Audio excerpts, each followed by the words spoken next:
கடலுக்குள் மீன் பிடிக்கச் சென்றால் உயிருக்கு உத்தரவாதம் இல்லை என்று இலங்கை சிறையிலிருந்து தாயகம் திரும்பிய மீனவர்கள் விரக்தியடைந்துள்ளனர்.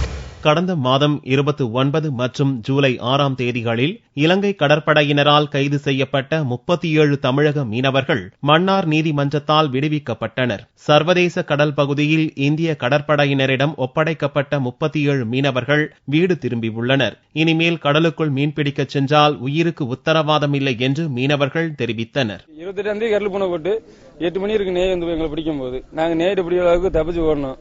எங்களை மட்டும் போட்டு நேய் போட்டு வச்சு ஒரு துரத்தி முட்டுறாப்புல புள்ள போட்டு நாங்க ஓட அவ்வளவு ஓடல வளைஞ்சான் கிடந்துச்சு.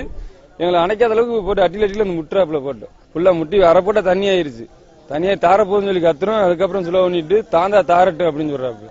வேற எங்களுக்கு மடி இதெல்லாம் வெட்டி விட்டு மடி இதெல்லாம் ஹெல்ப் போனோம். கரையை கொண்டு போய் நைட் 22 நைட்டு பிடி அடிக்கடிக்கெல்லாம் செய்யல.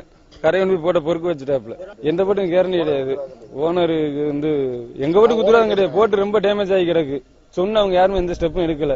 போட்டு கரைதான் பொறுத்து தான் இருக்கு. எங்க போட்டு நாங்க போன போட்டு. இலங்கை வெளியுறவுத்துறை அமைச்சரின் இந்திய வருகையால் தமிழக மீனவர்கள் விடுவிக்கப்பட்டனர் என்பது குறிப்பிடத்தக்கது.